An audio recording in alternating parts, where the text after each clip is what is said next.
How many in here, by show of hands, has ever seen a podiatrist for any reason? Okay, good. So pretty much almost everyone.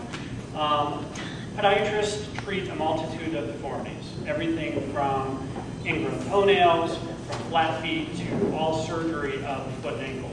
And in the state of Missouri, we can do surgery up to the knee, but not quite the knee. So that gives you any hint of things that we can do. I always get the question, exactly what is a podiatrist? Before I was a podiatrist, I couldn't even tell you. So I just wanted to make sure everyone understood exactly who we are.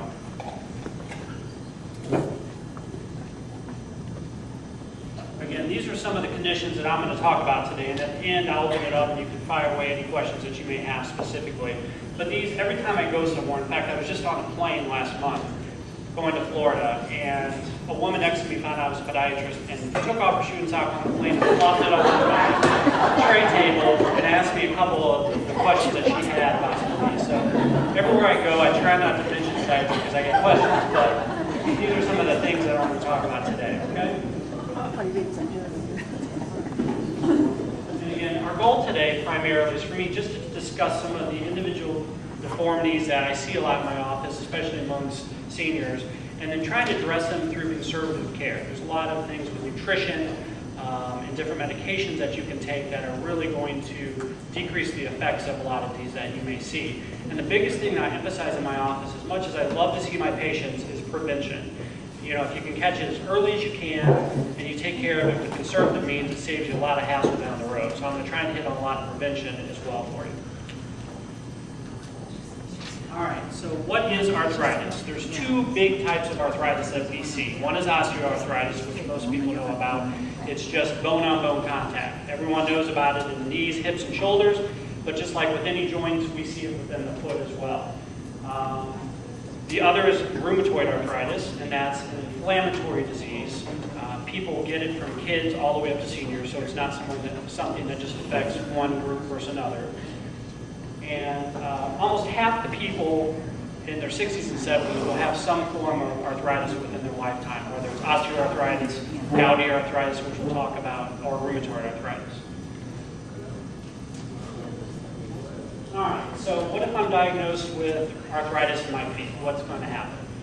Generally in my office, one of the first things I do is take an x-ray. Without an x-ray, you're not going to be able to see exactly what's going on. So we need to see where the arthritis is and how bad it truly is.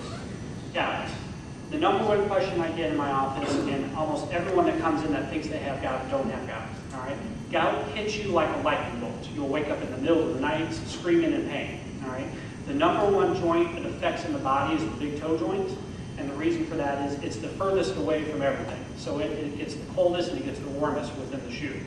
Gout is a systemic problem where you have too much uric acid in the body. And so your body either produces too much of it or it can't get rid of it, excrete it.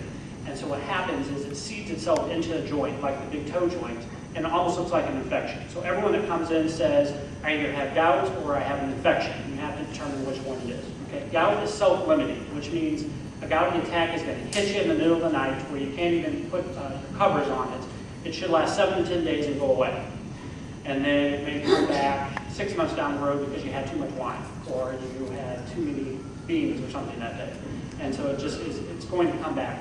The first line of defense is something we call Indocin, which is an oral anti-inflammatory that's specifically designed for gout. I also will sometimes give Medrol dose packs, which some of you might have taken, which is just a strong low-level steroid that basically gets rid of the inflammation associated with gout. Because remember, these people are in a lot of pain that happen. And then the staying off of the feet, things like that. People with chronic gout, the crystals will actually tear up the joint. So it almost looks like a destroyed joint and you get a big bulbous appearance from the crystals. And sometimes it even breaks the skin open and it oozes out.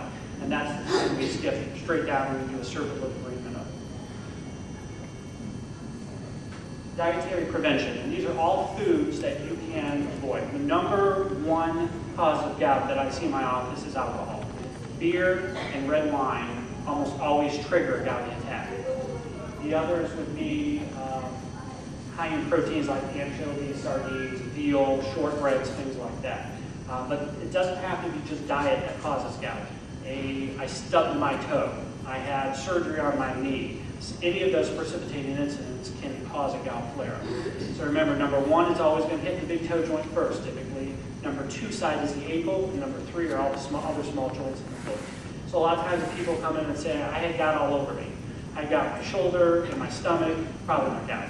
So if they hit you in the foot first, you know that's a pretty good sign of